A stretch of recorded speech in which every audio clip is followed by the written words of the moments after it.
Alright, on this air conditioning on this Volvo, sorry I already did the whole vehicle so you don't get to see no procedures, but this is what happened and what I suspected. Customer symptoms were that it would work sometimes and then work for a while and then stop.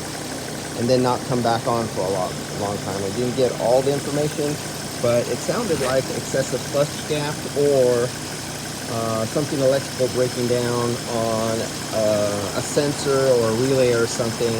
So, since I know this shop sometimes does some things a little bit not to the utmost highest skills, I pulled the refrigerant out, I tested it, it was 100%, I took it out, it was 100% full, I filled it back up, tested it.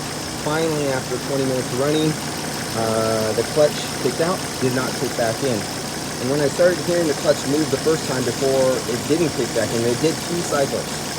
And to my ears, you learn this after experience, what a properly adjusted clutch sounds like and a clutch with excessive gap. Instantly, when I heard it kick in, I could hear the delay of a few extra milliseconds before it actually slapped and closed the clutch gap. And you can pick that time delay up between energizing the relay and the distance the clutch has to go and make a different snap sound with the time delay. And you can actually hear that. Once your ears are really used to adjustments on clutches, you can hear the difference. And I go, oh, clutch gap. So I just go over, picked up a piece of wood, went down underneath, and there's a clutch. The clutch was stopped, and I just tapped on the clutch while it was moving so it could rip your finger off and don't do what I say, and the piece of wood could chip out and fly off, go through your eye and kill you. But the clutch kicked back on and re-engaged. And so as long as it's at idle, not working efficiently, the low side cannot cool down low enough to disengage the clutch by the pressure by the switch. So it'll stay running at idle here all day long under these hot ambient conditions.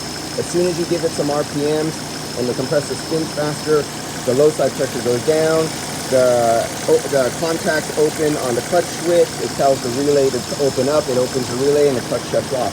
Then the pressure rises, the pressure goes up to 44 psi, the contacts close, it re-engages the relay closes contacts, it sends power down to the magnetic coil, and it calls for the clutch to come in, but now the magnetic field is too weak because it's hot and the gap is too wide, it doesn't pull in, and that's what's happening. And then on the other one, I got 4% air, and I'm going to find, I just started on this one. This one has 4.3% air inside of it, and I haven't started it up yet, and I'm about to start this one. All right, guys.